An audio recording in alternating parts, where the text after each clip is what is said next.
মায়ের গর্ভের মধ্যে সামান্য এক ফোঁটা নাপাক পানি থেকে আমি আল্লাহ তোমাদেরকে সৃষ্টি করেছি, যেখানে কোনো ক্যাটালগ ছিল না, তোমাদের কোনো গঠন প্রণালী, কোনো স্ট্রাকচার ছিল না। আমি আল্লাহ তোমাদেরকে সৃষ্টি করেছি।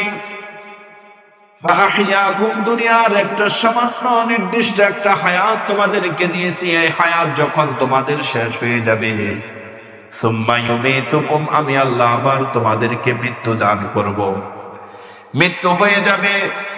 আল্লাহ তাআলা কোরআনে কারীমের মধ্যে বলেন, কুল্লু নাফসিন যায়িকাতুল মাউত। পৃথিবীর যত প্রাণী আছে সকল প্রাণী মৃত্যুর স্বাদ আস্বাদন করবে। যত প্রাণী আছে সকল প্রাণী যায়িকাতুল মাউত, মৃত্যুর স্বাদ আস্বাদন করবে। আল্লাহ তাআলা সূরাতুল জুমার মধ্যে বলেন, কুল ইন্নাল মাউতাল্লাযী তাফিররুনা মিনহু ফাইন্নাহু মুলাকীকুম।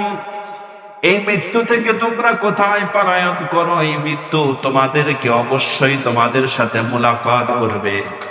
ফাইন্নাহু মুলাকীকুম, এই মৃত্যু নিঃসন্দেহে তোমাদের সাথে মুলাকাত করবে। বাহিরের দিকে কি চান আপনারা?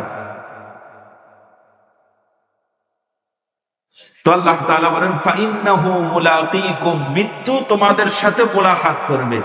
এরপরে আল্লাহ তাআলা আহইয়াকুম, অতঃপর আমি আল্লাহ তোমাদেরকে আবার জীবিত করব। তাহলে আমাদের মৃত্যু হবে কয়বার? আমরা মৃত ছিলাম কয়বার?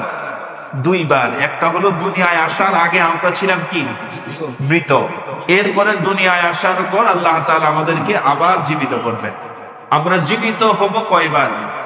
দুইবার। একটা হলো দুনিয়াতে হয়েছি, আর একটা হলো আখিরাতে। আল্লাহ তাআলা আহইয়াকুম, আবার আল্লাহ তাআলা আমাদেরকে জীবিত করবেন। আল্লাহ তাআলা সূরা মুমিনুনের মধ্যে বলেন, আফা হাসিবতুম আন্নামা খালাকনাকুম আবাসা ওয়া আন্নাকুম ইলাইনা লা তুরজাউন।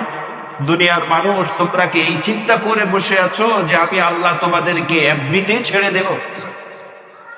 তোমরা কি এই চিন্তা করো তোমরা আমার দিকে প্রত্যাবর্তন করবে না? ওয়া আন্নাকুম ইলাইনা লা তুরজাউন, তোমরা কি আমার দিকে প্রত্যাবর্তন করবে না? আমি আল্লাহকে তোমাদেরকে এমনিতেই ছেড়ে দেব। আপনি এই আশা করে দোকানে বাকি খায়া কোনো লাভ নাই। এই দেনা আপনাকে অবশ্যই পরিশোধ করতে হবে, ঠিক কিনা? এটা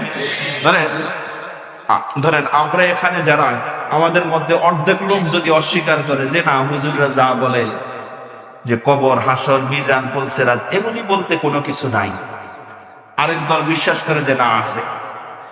এখন ধরেন